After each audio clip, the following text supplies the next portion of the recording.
Okay, good afternoon. Welcome back. Welcome to this class if you're new. And in anticipation of additional students joining the class, I added to the page for week 2 this recap section. I'll go through it quickly. First of all, we're not on Brightspace, although the class is open and active in Brightspace, where you find an announcement with links to this wiki. I created this shortcut, tinyurl.com/HUI319, the name of the class, that allows you to come to this space, which is housed on the platform of the Notion app. It's something you can explore yourself. Notion gives people with an EDU account access to their semi-professional level subscription for free.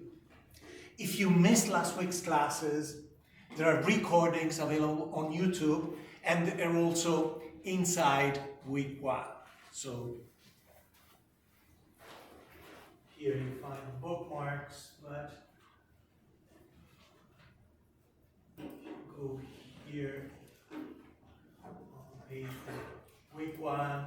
The videos are embedded, and you can play them there as well. My YouTube channel's handle is Andrea Fedi SBU, my first and last name, and the acronym for the university. The videos have been edited. They don't include everything. Of course, I didn't include the group discussions or some of the questions. I included what I thought would be beneficial for someone missing a class, and this will continue past the end of the ad hoc period, so that if you happen to miss a class, then you can refer to these videos, watch the videos, and then come with questions to my office hours, to my Zoom office hours. This wiki is easy to navigate. Each page has a navigation section with links to the main sections.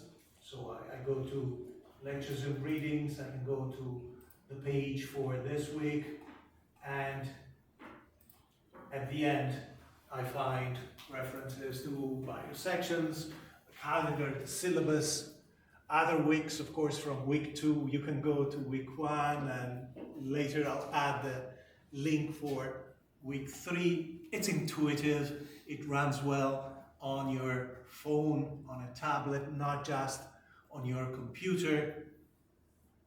Of course, if you need any help, a tour of the website, contact me. In the syllabus and the calendar, you'll find my office hours, in my office, in the library, inside the Center for Italian Studies, or via Zoom, and there is a link provided in multiple places, including the calendar, to reserve a spot for a Zoom meeting on any of the classes. Quick summary of the previous episodes. This is a class on leadership in crime fiction, where we look at some of the classics in cinema, especially the Godfather trilogy, and the film that followed, such as Goodfellas, Bronx Tale, which we watched scenes from last week and will continue on Thursday. And we try to interpret the idea of leadership that made the formula of those movies so successful and innovative. Those movies were a global success, still are to some degree. We try to interpret them from the point of view of Machiavellianism. And therefore, especially during the first weeks, we'll talk also about Machiavelli. So, for example, today I'll spend some time illustrating this schema, and this is something that we'll try to apply to readings, to films, in different ways, So the first thing I want to give you is a model, an easy way to interpret Machiavelli so that we can use it as a tool to analyze fiction in literature, in literary texts, and films about the mafia. As I anticipated last week, besides looking at films from the 1970s through the early 1990s, we will also look at some of the models for the genre of crime fiction in American cinema from the 1930s, 40s, and 60s to see, to measure, to have a sense of how different the Godfather trilogy was and why it became a model for at least 30 years of films about organized crime. Besides looking at this schema today, I want to introduce the key elements, just the key elements in two of the chapters.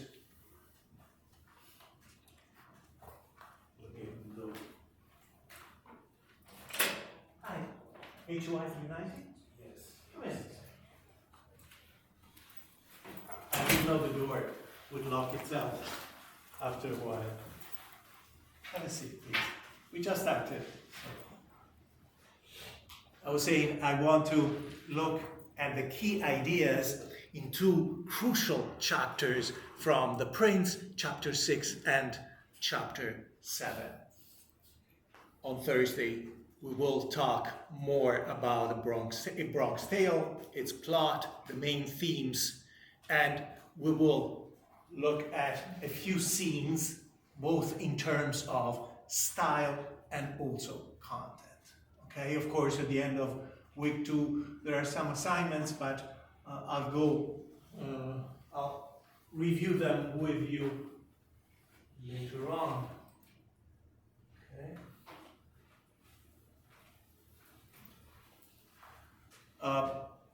As I've done last week, first, if you have looked at the syllabus or other areas of the class wiki and you have questions, or in general you have questions about the class, I'll be happy to respond now.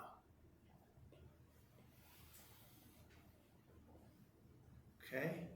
And I didn't do it on Thursday, unfortunately, but if you don't mind, before I start, I would like to review the names, and I know that I probably forgot some of them already, so help me whenever necessary.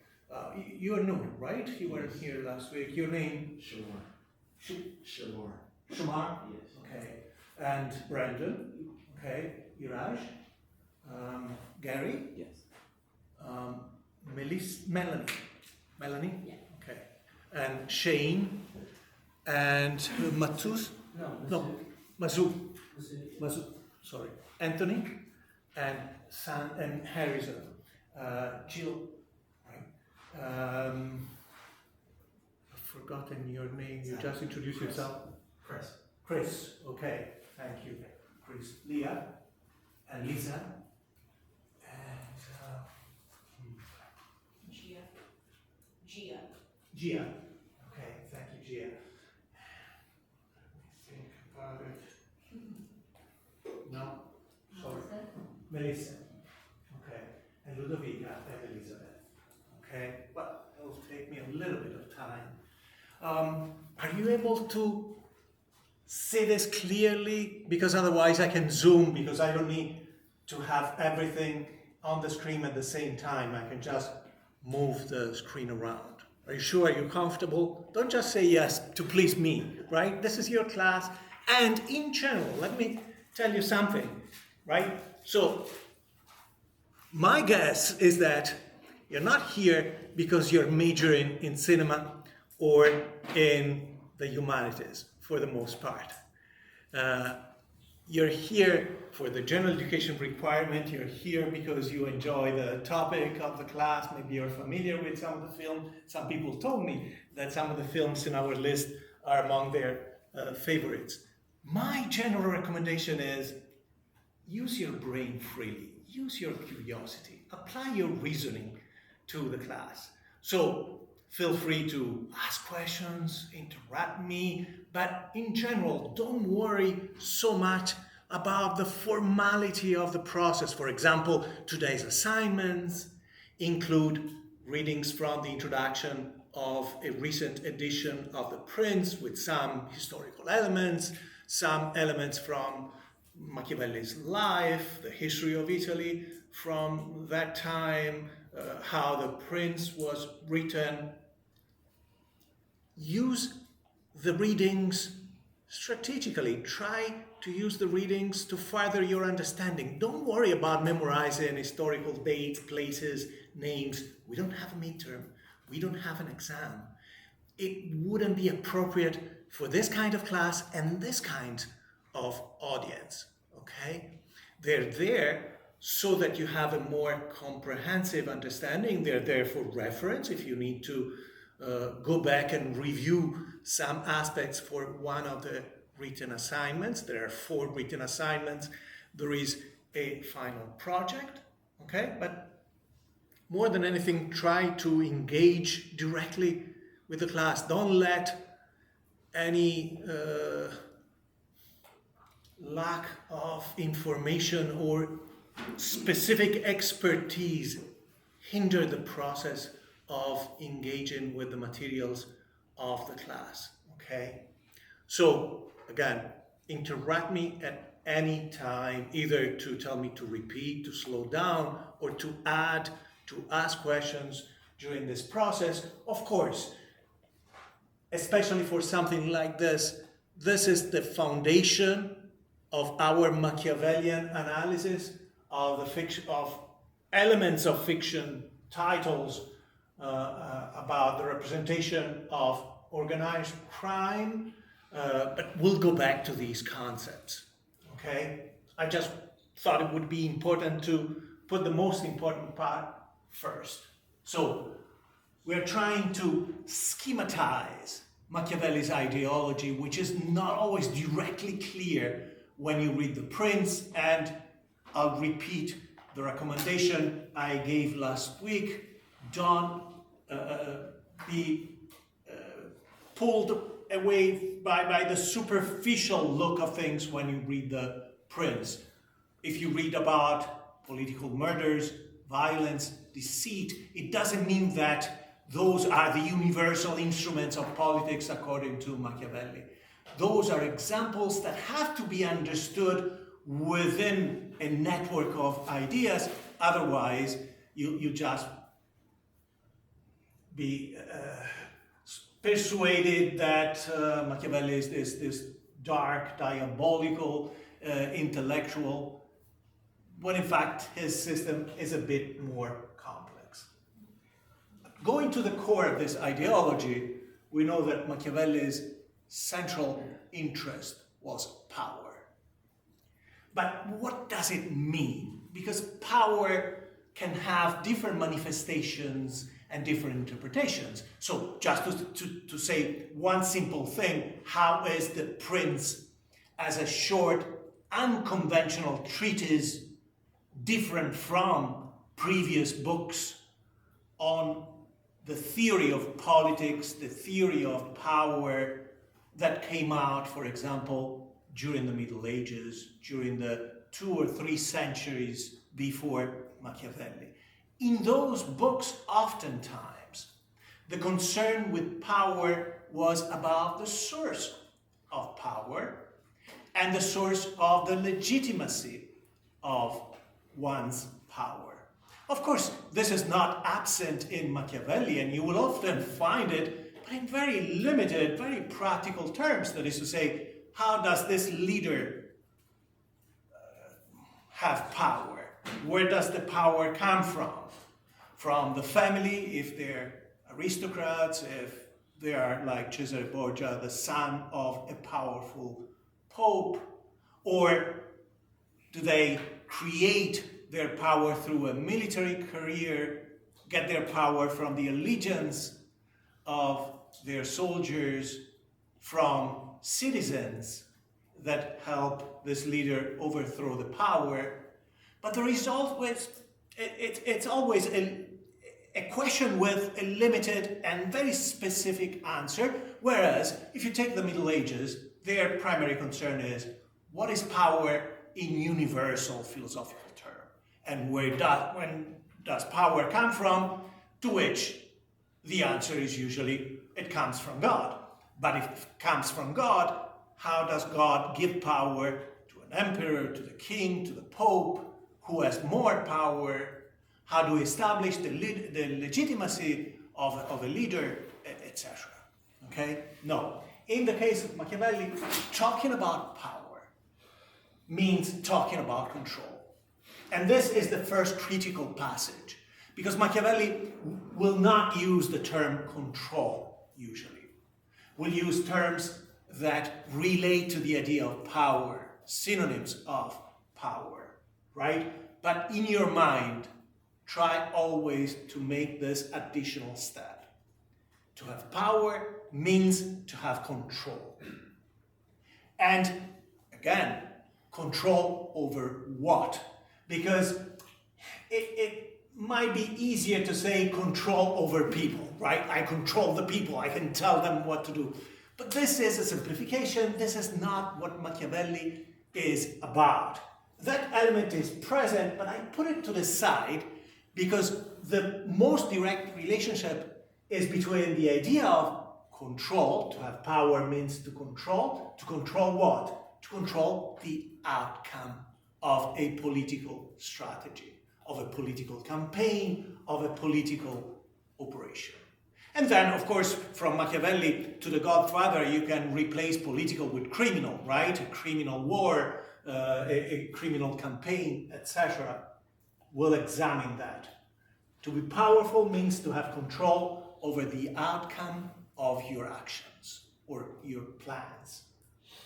And of course, this means that you have to define a goal, right? Outcome and goal are almost synonyms. In order to achieve your goals, you may have to acquire control over people, right? But it all depends on the context. And make sure that you understand that to control an outcome means to define a goal, and once you define that goal or set of goals, you're also setting a context. Because to be powerful means to be able to control the outcome, but not in every situation or at any time. That would be humanly impossible. If there is a God that is able to do that, it's not Machiavelli's concern. We don't know for sure. Machiavelli might have been an atheist, a declared atheist, or just someone who's not a strong believer, but he left God in traditional terms of faith, salvation, out of his works. So, how do you measure, how do you assess your control over an outcome? Because if you leave it at that, then it's not a good model to measure how close to Machiavelli's ideology any work of fiction, film, novel, short story may be, or even a real-life situation. So I propose these issues that correspond to questions.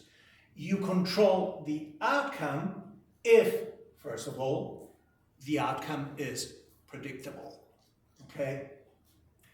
I put it in future terms, predictable, because one thing that is important to understand about the Machiavellian system is that and this is the most insidious part of Machiavelli's ideology, and in some ways the most dangerous, is that before you can achieve the outcome, you need to deploy the strategies or instruments to reach your goals, which may entail violence, pain, somebody's pain, loss, deceit, double-crossing, etc.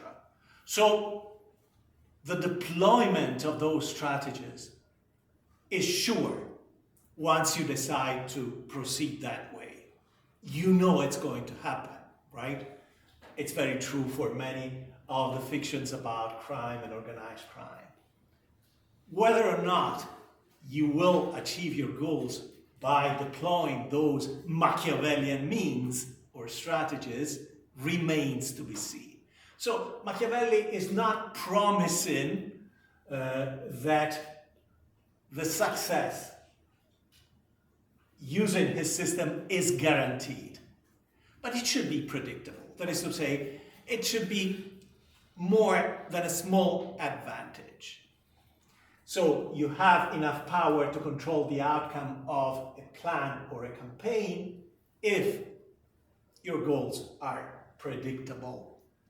And in order to make sure one understands that if indeed you achieve those goals, it was not the result of a random set of circumstances or sheer luck, you also have to ask this theoretical question. Is the control over the outcome repeatable? And repeatable means different things. Because in some instances, it means the same person repeating the same strategy, obtaining the same results. In other instances, it may be, is this kind of strategy that was used to achieve an outcome repeatable by other individuals? However, no matter whether it's the same person who can do the same thing and obtain the same results over and over again, or different individuals, the predictability and the repeatability of achieving the outcome all depends on the context where that strategy is deployed. If the context changes, then the strategy will have to be adjusted. And we'll talk a lot about the context. We try to do so through the examples I gave last week. Petty violations of university rules, somebody entering the garage when there is a sign that says subscribers only, or crimes of opportunity, somebody walking by an office or by a table and looking at a laptop that is unattended and snatching that laptop. So we reach a level of criminality there, or con games played in the city. If the context changes, then even the same strategy cannot achieve the outcome, but it's important to understand what is the context of your operation. And the context, better than the word context, I like to use the term ecosystem, because the ecosystem gives you a sense of the interactions among players within this environment. The context, understanding what your context is key to the successful application of a Machiavellian strategy. But the context, in simple terms, can be defined like this. The context must include everything and everybody that is relevant to the outcome itself. So the context must be very specific, but wide enough to include everyone who might either support or hinder, oppose the realization of your outcome, of your goals, and all the factors beyond just the players, the persons involved in this context, all the factors affecting the context. In terms of predictability and repeatability, keep in mind the best example is the one I gave about bank robberies.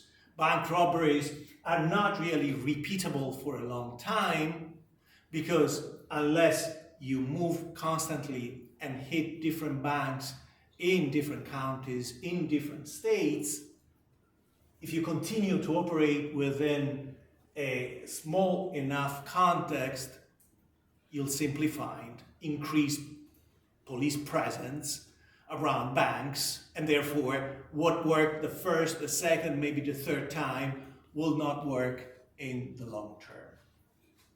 I added this element of necessity Because in order to maintain control over the outcome, whatever you do has to be necessary or cost effective.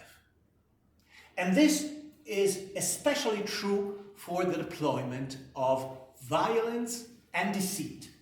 Anything that will affect the victims and their social network. This is very true for Machiavelli, even more true because you see it on the screen for films, right? Bronx Tale, The Godfather, etc. At the end of The Bronx Tale, the mafioso Sonny, who is one of the protagonists of the film, will be killed by the son of a man he, Sonny, killed at the beginning of the film, for example.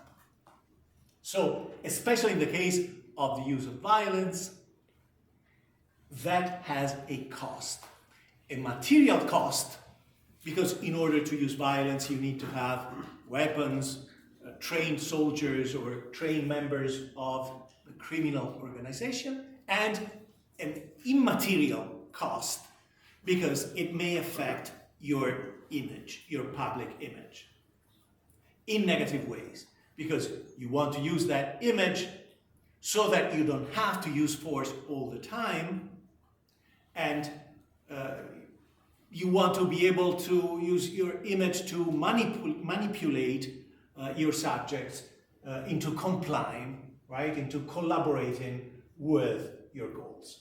So, power means to have control over the outcome of an operation, and in order to measure how solid that control is, you have to ask yourself, is it predictable? And make sure that you understand whether or not the context will change. That's why I put the different sign. Is it repeatable? Was it necessary? Meaning, was it cost effective? But the necessity of violence is often what Machiavelli refers to, what mafia films and fiction refer to. Now, if this is more or less fine with you, right? And again, ask me questions. I have the light. If I don't see your raised hand, call my name or just something else. If the central part of this schema is fine, let's go into the side, because that's really the key to Machiavelli's system. There are two different ways to have control over a situation.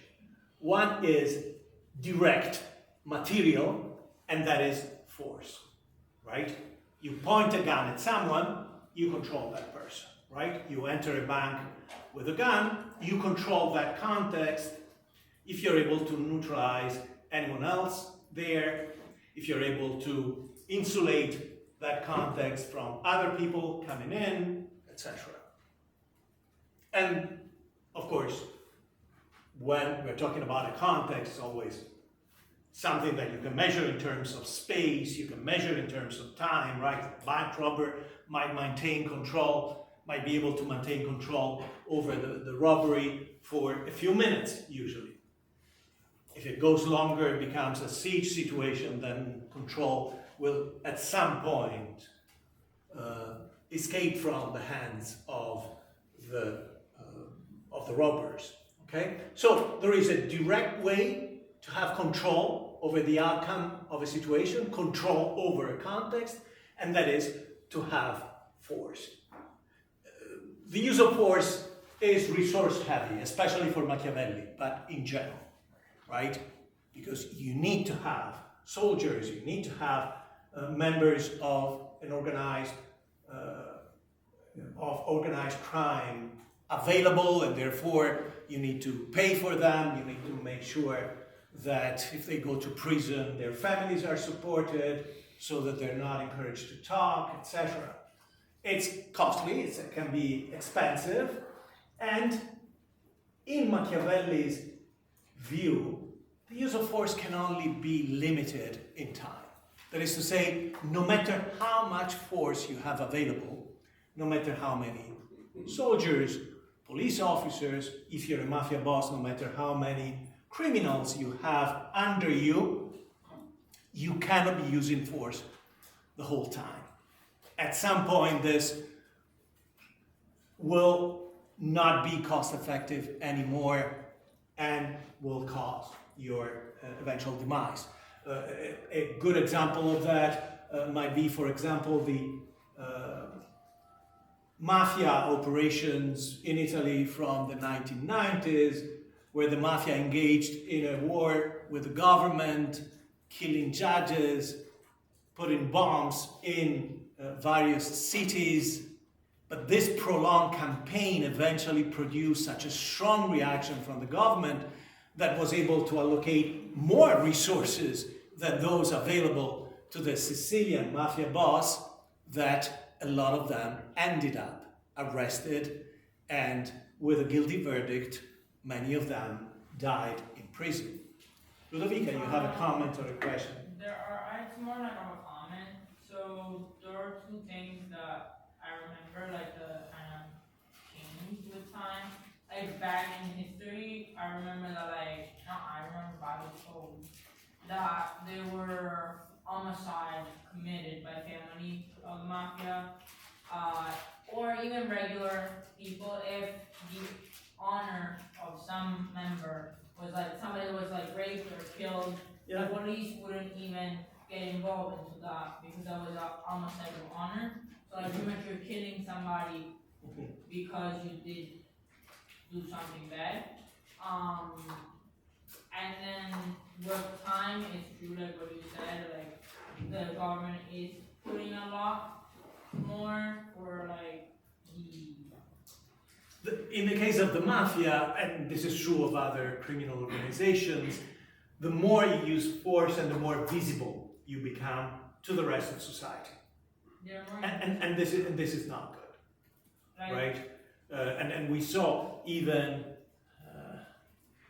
I don't remember actually if it was in the scene that we watched last week, but there is a scene where Son is explaining to Calogero that he shouldn't be carrying a gun. He doesn't carry a gun, he doesn't need to, right? Because that's dangerous. Dangerous in terms of maintaining control of the situation. Now, in reference to the concept of honor, that was my idea for the discussion that I put under week one on what people know about the mafia, right? And the concept of honor is often associated with crimes committed by the mafia and the very culture of the mafia. Any other ideas? What is that in popular culture, whether it comes from the news, the newspapers, or even fiction, films and books, what is that you associate mafia with in terms of their modus operandi, in terms of their value, in terms of their history? Chris? This might be stepping a little bit outside of the question that you're asking, but my favorite piece of crime fiction is The Sopranos, which I think in a lot of ways is kind of an inversion of the Machiavellian tropes, like especially as the show goes on, Tony Soprano becomes it's another shift, right? Because at that point, the same formula of the Godfather trilogy could not be used. It was kind of stale, so they went another way in the construction of the characters, giving wonderful complexity to the characters. Yeah, right? It's very idealized. At least in the way that the characters see themselves. Yeah. Like, if you're talking about their sense of honor, Tony is constantly talking about, Tony is a fundamentally evil person in the show. Like, for anyone who's watching, he's a dirtbag murderer, adulterer. Yeah. But he's constantly talking about, we don't sell drugs, we don't inflict this on people who are not alive. One of my favorite parts of the show represents this kind of perverse and backward sense of honor where they have to kill Tony because he's gay, which is it's, being in 2025, it's a completely absurd thing to even think about. Yeah. But it fits within this sense of honor, I think especially related to power, where if you're, part of the life, as it were, they're thinking, we can't have this gay guy in our crew because he undermines our ability to deploy force, which again, obviously an absurd way of thinking, I love the Sopranos. It's literally, I think it's No, the no, show that- that I That's fine, and it's very relevant, if I may, so that I can also then listen to others' inputs. In basic terms, what we can say, and your contribution is very relevant actually, is that we get the impression through series like The Soprano films and the news as well about mafia crimes, that there is a code of ethics within a mafia organization where there are some principles that even criminals cannot violate. And it can be honor in terms of respect of other members. One of the things that you find often quoted by the criminals themselves or in the literature is having an affair with the wife of another made member is a big no-no. Some sexual crimes are condemned, so even if you're a criminal, you should not engage in certain kinds of sexual activities, or even, in your example, homosexuality may be seen as a violation of that code of ethics. Wait, anyone else? Other ideas that you've absorbed from any media source of different kinds about the mafia? What are the popular ideas? Elizabeth? My thought comes from the John Gotti story. I don't really know his story. I know the movie that they made, and it's the effect that it has on family members. The scene I'm thinking of is when his daughter was taking the driving test, and it came up Victoria Gotti, and she immediately passed, and they were afraid. Yeah. Which would be an example of what? What do you see? That Influence matching. or control, I'd say. Influence or authority, right? The name alone is sufficient to intimidate somebody with that. What other popular ideas? I know it's Yes. silly, but my mom used to watch this show called Mob Wives, and their favorite word was I remember that, yeah. they didn't want you to be a rat or rat Yes, people yes, out of or course. snitching and stuff Which like is that. something you find in So- Bronx Tale as well. Yeah, the film that's The one Bronx of the Tale. first things I think of. Is the code of keeping your mouth shut and not throwing anyone under the bus. Do not collaborate with the police. You're right. I just wanted to add on to that with The Sopranos and everything, because my favorite character in The Sopranos was Christopher's wife, Adriana, and I felt so bad for her when the FBI was on her the whole time, and obviously it's not her own fault. She didn't even rat out on Tony Soprano or anything like that, but she knew what her fate was going to be, and she was, killed very Of course, it's part of the game, and to an extent, yeah. the police enforcement agencies will harass Yeah. the families to break them, even when it affects the lives of the kids, the lives of relatives who are not directly involved but may have knowledge of the affairs of the family, for sure. Yeah. Ludovica, what else do you want to add One quickly? thing I kind of want to break it is the fact that people think that all the mafia boss are all elegant, they're all Very interesting, beautiful, yes, the mafioso, kind, not just the boss, but the mafioso in general. they're has to be. powerful, rich, they're gorgeous. Yep. Because I had a Well, girl telling me, Doesn't have to be necessarily the most handsome individual, yeah, they're bad. but certainly well dressed and well cared, right? No, well, towards the end of the class, we'll read the memoir, this very interesting memoir written by Sammy the Bulgravano with the help of a journalist and mafia historian. And there you will find that, as you find in some of the films, it's a constant alternance of highs and lows. And the highs are very high, spending thousands of dollars on a dinner or anything in a day, in a short period, and being without money the next day, the next month, etc. So Simon Bulgravano will tell you that during certain periods he could afford a lot of luxury items, but At some point, he finds himself surviving by doing what he defines as trunking. Trunking at that point meant, we're talking about the 1980s, opening the trunk of a car, getting the spare tire, because cars still had a spare tire often, and the tools to change the tire, and selling those for $10, $20. So the lowest level. But going back to some of the things you heard, the mafia is very well aware of the power of influence. They have force, and they're not afraid to use force. But, as we said, force brings the prolonged use of force brings attention from the authorities. And therefore, that's not sustainable and not cost effective even within the organization, right? Because if your soldiers are forced to kill, especially important, critical, difficult targets, they'll want more money, right? Not to mention other ideas. They'll get used to, they'll get too good at killing people and kill you.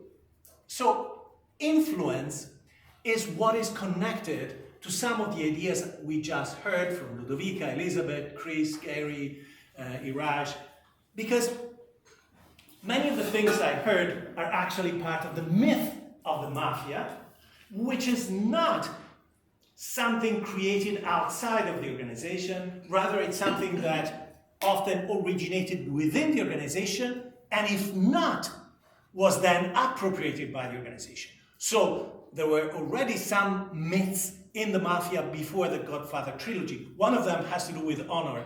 Sorry to disappoint you, Ludovica, but because the so-called honor killings were in fact most probably dictated by some other kind of necessity. If anything, if we want to believe some of that kind of reasoning, might have to do with the image of the boss and making sure that people feel the influence of the boss, because they are led to believe that whoever violates the rules imposed by the mafia within a community where civilians live, right? A community controlled at least in part by the mafia, they have to believe that the mafia can reach them anywhere and at any time within that community, and also if they decide to leave that community and go somewhere else, they'll continue to be a target. But we know that there are studies done during the second part of the 20th century and memoirs written not only by criminals with journalists, but criminals who based memoirs, books based on the discussions that took place between judges and members of the mafia, where the members of the mafia, people such as Tommaso Buscetta, for example, were explaining how things work. We know that even in the past, those who were introduced to the mafia organization would be told, there are rules, these are the rules, you don't violate these rules, and some of those rules, for example, you don't sell drugs, you don't have an affair with the wife of a made man, you respect all made men in certain ways, etc. Those were part of the onboarding of the younger members of the mafia and a way to influence their behavior and control them by those at the higher levels. That is to say, this idea that is ingrained in the minds of many thanks to the media, the fiction, and the news about the mafia, that there is a good mafia and a bad mafia. And oftentimes in movies, the good mafia is the old mafia, the old guys. They know what respect and honor are. They know how to behave. And Vito Corleone, his character is built around that idea. Vito Corleone refuses to get involved in an operation that is essentially drug trafficking, but that idea that there is a good old mafia and a new mafia, a new generation that is threatening those principles is just a bunch of legends kept alive inside criminal organizations in order to influence the behaviors of their members. We know for a fact that the mafia has always violated those rules, even in the old times. In fact, since the mafia uses both force and influence, the mafia can contradict the core of its business, because traditionally the core business of the mafia is what? What is the core business? It's not drugs. What is the core business from the 19th century on? Extortion rackets. Pardon me? Extortion rackets. Protection, right? Because extortion Yeah. may be ambiguous, right? It's extortion even if I go to someone and I say, I have information about you that can compromise your reputation, and I have a group of people who are armed, etc., so you cannot do anything to me, you have to give me money. Protection, right? Protection meaning you have an activity, right? This activity in the 19th century could be a rural estate, right? You have fields and you sell the crops, or you have animals, or you sell animals, right? In more modern times it would be you have a shop of any kind, and I come to you. So if Chris has a laundry shop, I can tell him, okay, based on what I think you're making, I want $250 per week. And I guarantee you'll be protected. Nobody will break your windows, nobody will harass you or steal from you, etc. And there might be a real threat in that context, right? Maybe that shop is in an area where there are small crimes, right? Maybe there is the need for protection, but even if there is no need, you need protection from the organization you're buying protection from, right? Because you know that they will otherwise break your windows, break into your storage and take your machines, washing machines or the clothes, etc., set the place on fire, okay? Now, even in reference to the very business of protection, the mafia itself, we know that will sometimes allow people in their organization or under their influence to steal from someone. And exactly because there is that relationship, this will have to be accepted, swallowed by the person who is being protected. We have a wonderful report, an interview from the 19th century, where somebody selling horses say, I'm paying to be protected, because this way, if someone is selling me a horse that is sick, and I lose my money because the horse is going to die, I can go to this person and they can recover my money. However, he then proceeds to admit that once in a while, somebody will come to sell an animal and he cannot refuse, and no matter how bad the animal is, he has to pay. So there are situations where he knows that it's not a good deal, but it's part of the game, right? Because it doesn't have the force, the influence, the control over the situation. Yes, Chris? So I just have a small anecdote about that. So I'm second generation. All four of my grandparents were born in Sicily. Mm-hmm. And when my grandfather came here, he was a tailor.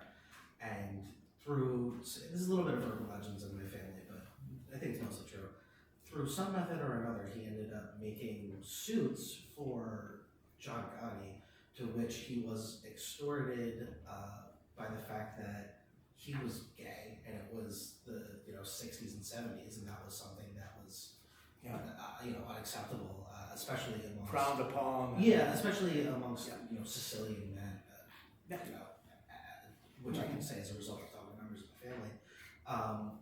But yeah, this is something that's very personal to me, because I've had specifically members of my family extorted by them. Even I went to Italy a number of years ago, and I think my father had made a joke about the mob or something, and dead quiet right after a year.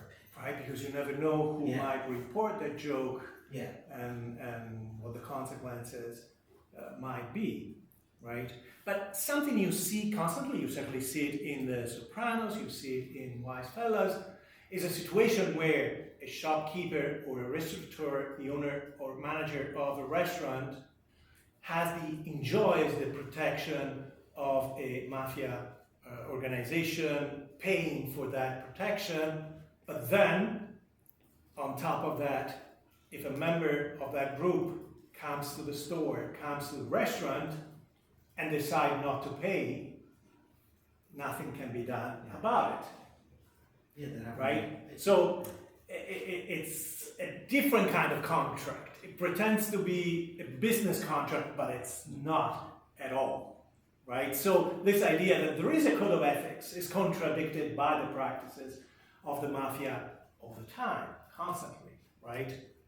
And the restaurant being burned in Wise Fella is just one example of a mafia organization first drawing all the resources out of an establishment and then putting it down to have more money from the insurance to appropriate. So keep in mind just the basics. There is no good mafia versus bad mafia. Even while the capos were saying we don't deal drugs, they were doing it on the side. They didn't want all of the members doing it. They wanted to control, or they had one group in charge of that, but they didn't want all of their members to get a share in terms of sexual behavior, other rules. Those rules were constantly violated, but they had an interest, even within the mafia organization, in maintaining the idea alive that a code of ethics existed in order to control the newer members, those who joined within an established organization. Ludovica? In my town, before, I think it was like a couple of months after I moved here, there was a situation with drugs. We had a lot of immigrants coming and they were getting involved into drugs, but the drugs wasn't coming from. This is what I heard, and I saw that night happening, a lot of stuff. So I was like, okay, I believe it. So what happened was like, they claimed they were like good people from family that they're nicer, but they were like, come si chiamano le comunità in inglese? Comunità? Sì, tipo You le mean comunità. rehab communities or No, tipo centri di accoglienza per gli immigrati, per aiutarli a, diciamo. So they were like this, it was a massive apartment. Camps for immigrants. So they were just there, like it was like a house, like so they were like apartments divided. And drugs were being dealt by They people were by who the immigrants that were living there.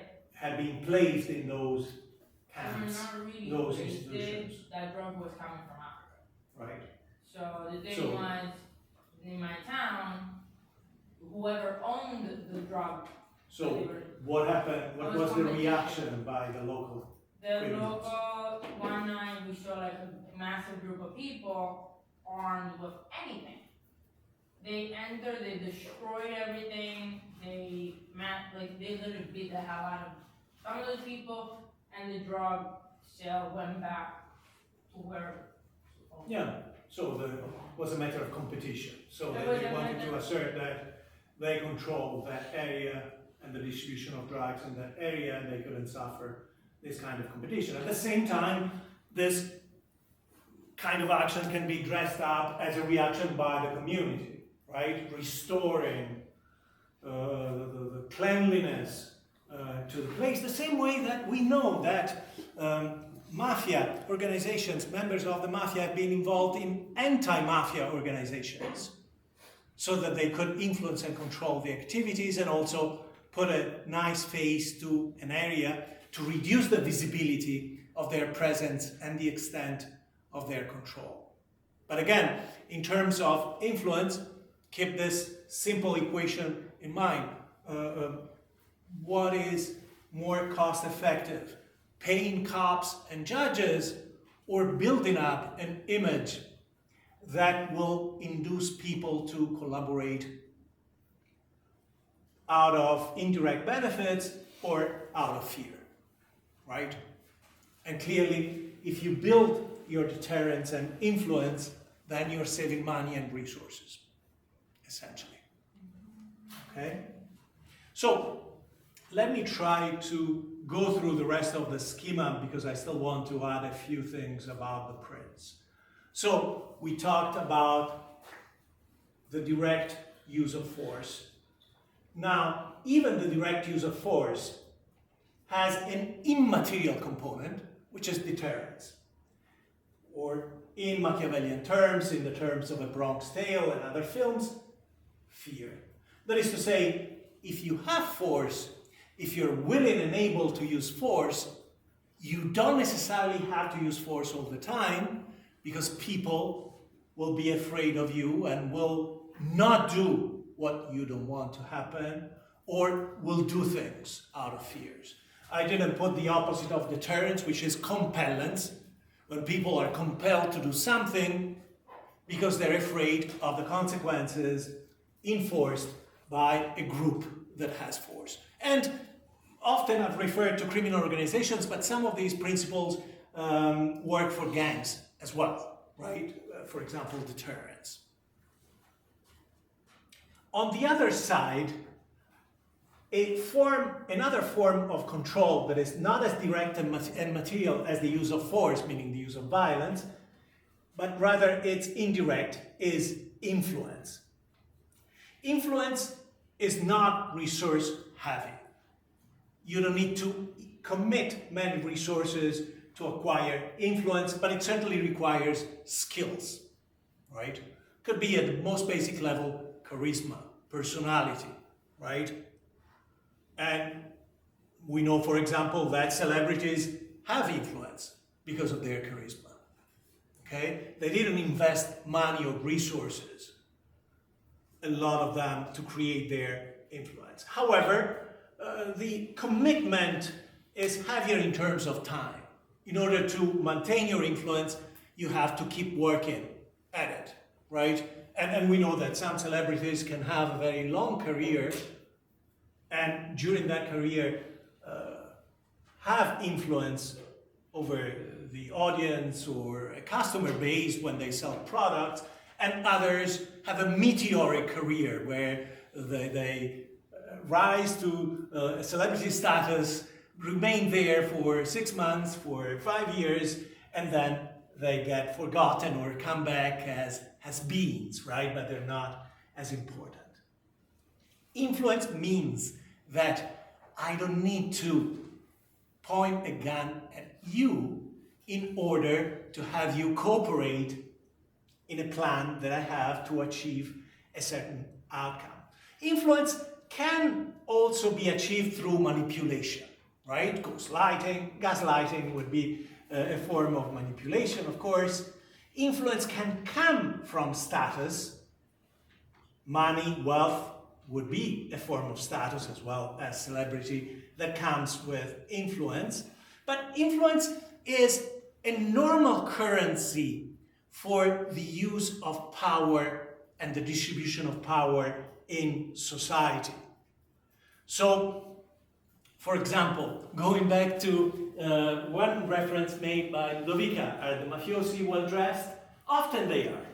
Not necessarily, not always, and sometimes they just cannot afford it because they're going through a period where they don't have enough money. But why are they otherwise very well dressed to the point where they're visible, recognizable in a social environment? It's exactly to receive, to be on the receiving end of the influence that comes with their organization. The elegant suit of Sonny in the film A Bronx Tale is his uniform. It qualifies him as the head of that area. It makes people see him and therefore fear him because he represents a whole organization. He's only one guy, he's not armed, yet once you know that he's a made member, and this is true of Goodfellas as well, then that is done. Authority often comes through uniforms and other symbols. If a police officer stops you on the road, you don't stop your car because he has a gun or because he's pointing a gun. And in some countries, policemen don't have guns, don't carry weapons. But you recognize the uniform, and the uniform comes with authority.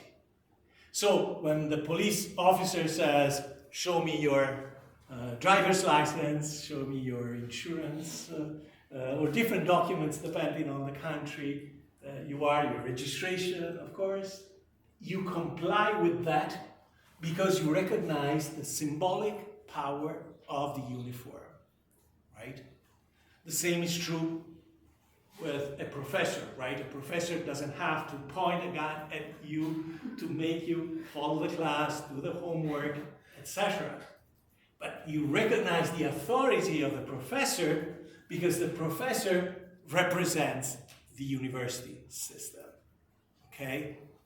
Of course, you might say there is the retaliation or the possible repercussion of lower grades if you misbehave in class or being reported, etc. But you can easily recognize that in most instances, we are willing to cooperate and get along, so we'll obey the recommendations and requests of a nurse in a hospital or a clinic, right?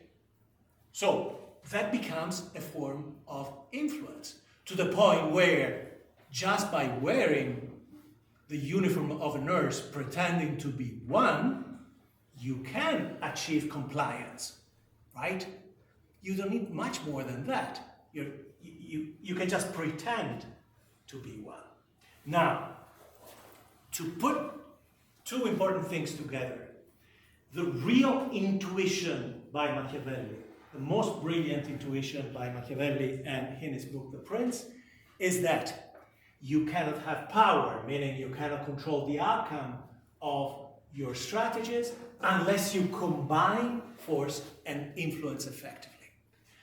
Just with influence or just with force, you cannot achieve the highest level of control over a situation or a context. And trying to balance influence and force means that your strategies will be cost effective, resource effective, will be you'll be able to maintain your power for a longer period of time.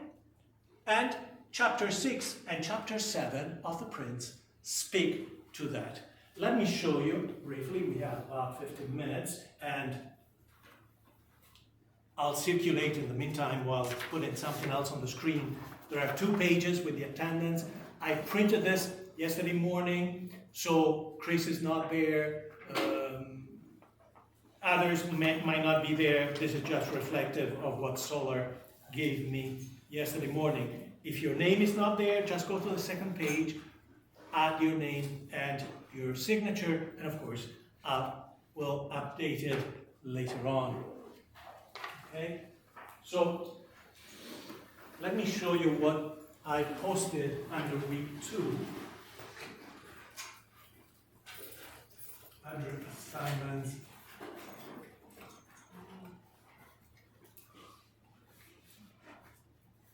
See here, there's a PDF. The PDF is placed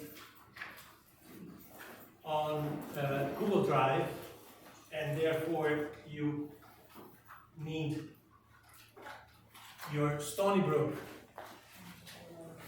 EDU account. And please don't ask me to authorize your access through a secondary account. I have to follow policy. So if you use your Stony Brook account, then you'll be able to access this material. This is simple as that.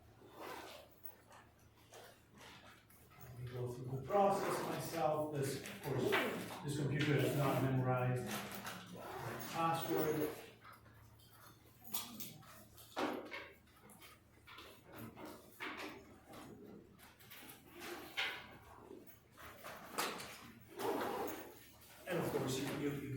the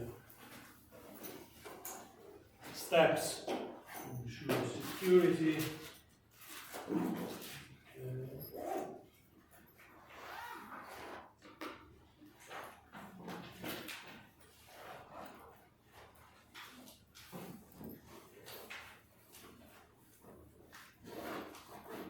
And finally, you get to the PDF itself, which includes the introduction to this book. And just a selection of chapters. We will not be reading the whole prince, and even within those chapters, I'll tell you what to focus on. This is not a class on Machiavelli in strictly historical or terms or from the point of view of political science. But let me skip the introduction and go to chapter 6 of the Prince. So, maybe I can zoom in. Just want to make sure that everybody can read this passage and try to connect this passage to what we were saying. This is Machiavelli in translation saying, it is necessary therefore, if one wants to discuss this part well, to examine whether these innovators, meaning new leaders, stand by themselves or if they depend on others, right? Stand by themselves meaning they're in control of the situation, they can sustain their power, their control of a political context. If they depend on others, meaning, or if there is someone else that they cannot control, and who is the source of their power. So you see from the very beginning of this paragraph that control, once you think about it, control is the concept behind this kind of reasoning. Stand by themselves, I'm in control. Depend from someone else means I'm not completely in control, right? Because it means that someone else has some influence, authority, or control over my situation. That is, whether to carry out their work, right, achieve a goal, achieve an outcome, they need to beg. Beg means they don't have force, right? The note will tell you that the original term used by Machiavelli could be literally translated as pray, right? Meaning they cannot enforce what they want, and they have to resort to begging, which would be a form of influence, right? Like the beggar in the example provided by Ludovica last week. You send out a kid who looks poor to ask for money in the streets. You have no control over the outcome. Or whether instead they can use force. If you can use force, then the outcome is guaranteed. However, it cannot be just force. In the first case, they always come to ill, right? You cannot maintain your power if your control is outside of your hands and do not accomplish anything, do not achieve their outcome. But when they rely on themselves, so they are the source of their power, and they are able to use force, then rarely is it that they're imperiled. However, the corollary is you cannot use force all the time because it's too costly, and therefore you have to be able to establish your control with force, but then rely on influence whenever possible because it's more cost effective. And here you have one of the most famous sentences by Machiavelli. From this, it arose that all the armed prophets were victorious and the unarmed one were ruins. Where prophet in Machiavelli is a brilliant choice of words, profeta in Italian, means someone so charismatic, a political leader so charismatic that people will just follow them. And the example he had in mind, which he will make at the beginning of the next page, is this friar called Girolamo Savonarola, who came, a Dominican friar, who came to Florence in the 1490s to the church of San Domenico, which you can find in Florence. I was at a hotel nearby in December because I had a conference in Florence. You can still see the church. He started preaching very forcefully for conversion, but also changing one's lifestyle. He became essentially a social leader and a quasi-political leader because his movement, his followers, organized themselves politically because they wanted the government to enforce the morality preached by this leader.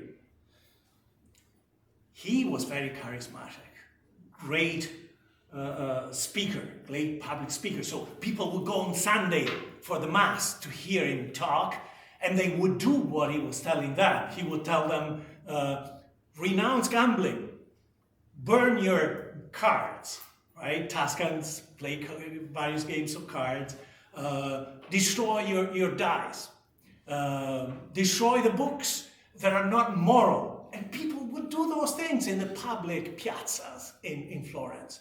So for a few years he enjoyed a following, and then what was his end?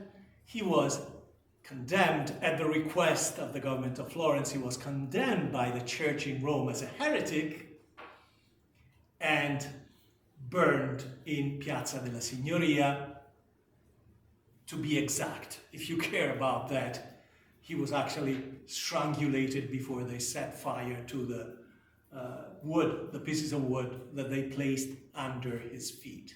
And then they let his body burn, and everybody thought he was burning alive to make an example, right? This would be the unarmed prophet, someone who's so charismatic that he can create a following of thousands of people in a city such as Florence of maybe 150,000 people.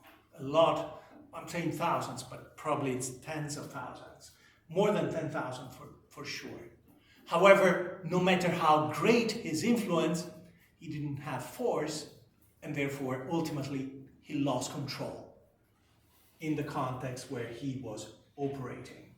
At the same time, don't be confused by the lack of a systematic explanation in the book The Prince, because if you put various pieces together, various examples, you understand that in Machiavelli's mind, even force without influence cannot be conducive to continued success, right? And let me show you in the next page the reference to Savonarola.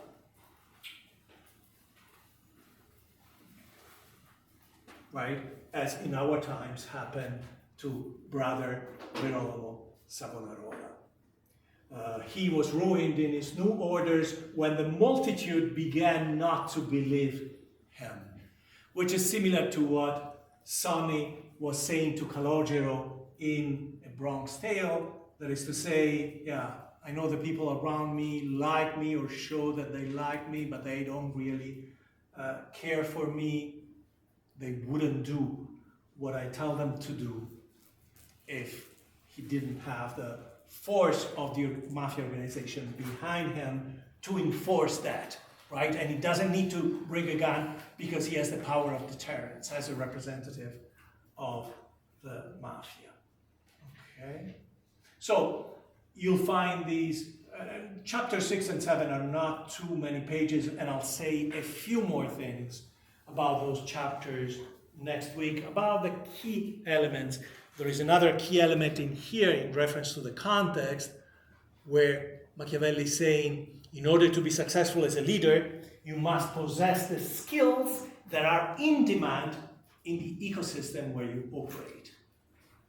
So the famous Machiavellianisms, in one of the famous Machiavellianisms in reference to this is, it was necessary for the Jews to be enslaved in Egypt for Moses to become their leader.